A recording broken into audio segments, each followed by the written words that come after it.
బౌద్ధమతంలో చెప్పిన 5 గొప్ప బహుమతులపై ఇది ఒక చిన్న విశ్లేషణ. ఈ ఆలోచన అభిసందసుత్తం అనే పురాతన బౌద్ధ గ్రంథం నుంచి వచ్చింది.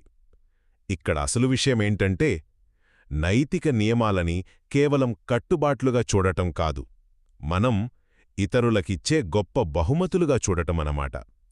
సరే, ఇందులో 3 ముఖ్యమైన విషయాలున్నాయి. మొదటిది, ఒక పనిని వద్దు అని ఆపేయడాన్ని, దాన్ని ఒక పాజిటివ్ గిఫ్ట్గా చూడటం. ఇప్పుడు చూడండి, సాధారణంగా మనం ఏదైనా చెయ్యకుండా ఉంటే అదేం పెద్ద విషయం కాదనుకుంటాం కదా. కానీ ఈ సుత్తమేం చెప్తుందంటే, మీరు ఏ ప్రాణికి హాని చెయ్యకుండా ఉన్నారంటే మీరు లెక్కలేనన్ని జీవులకు భద్రత అనే ఒక గొప్ప బహుమతి ఇస్తున్నట్టే. ఇక రెండోవది, ఈ ఉదారత మొత్తం 5 రకాలుగా ఉంటుంది.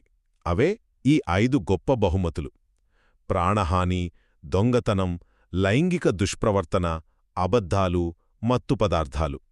వీటన్నింటికీ దూరంగా ఉండటం ద్వారా మీరు ఇతరులకు హింస, నమ్మకద్రోహం, గందరగోళం నుంచి స్వేచ్ఛనిస్తున్నారు. అంటే ప్రతి నియమం ఒక గొప్ప బహుమతి. ఇక ఆఖరిగా, ఈ బహుమతి ఎంత అపరిమితమైనదో ఆలోచించండి. మీరు ఎవరికైనా అన్నం పెడితే అది ఆ ఒక్కరోజుకే సరిపోతుంది.